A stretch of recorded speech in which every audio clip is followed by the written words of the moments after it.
একদিন একটা লোক জঙ্গল দিয়ে হেঁটে যাচ্ছিল। সে একটু দূরে গিয়ে দেখলো যে একটা সিংহ জালের মধ্যে আটকা পড়ে গেছে, আর সে অনেক কান্নাকাটি করছে।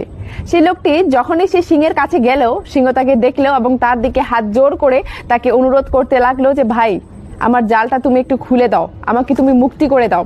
সে মানুষটা একটু মুচকে হাসলো আর বলল যে আমি তোমাকে এই জাল থেকে মুক্তি করে দিব আর তুমি আমাকে খেয়ে নিবে। সিংহ বলল যে না, সবাই একরকম হয় না, আমি তোমার কোনো ক্ষতি করব না, তুমি শুধু আমার এই জালটা খুলে দিয়ে আমাকে মুক্তি করে দাও। এই বলে সিংহটা অনেকক্ষণ ধরে সেই লোকটার কাছে রিকোয়েস্ট করতে থাকে। শেষ পর্যন্ত সেই লোকটার একটু মায়া দেওয়া হলো, ভাবলো যে একটা অবুঝ পশু এভাবে জালে আটকা পড়ে আছে, ছেড়েই দিই। এই লোকটি যখনই সে জালের দড়ি খুলে দিল, তখনই সিংহ বলল যে এবার আমি তোমাকে খেয়ে নেব। সেই লোকটি বলল যে কেন, তুমি তো আমাকে কথা দিলে তুমি আমার কোনো ক্ষতি করবে না, আমি তোমার জান বাঁচালাম, আমি তো তোমার কোনো ক্ষতি করিনি। তখন সিংহ বলল যে এটাই তো আমার জাল ছিল, আমি ইচ্ছে করে এই জালের মধ্যে আটকে ছিলাম যাতে তোমাকে আমি আমার জালে ফাঁসাতে পারি। কমেন্ট করে অবশ্যই জানাবে যে এই গল্প থেকে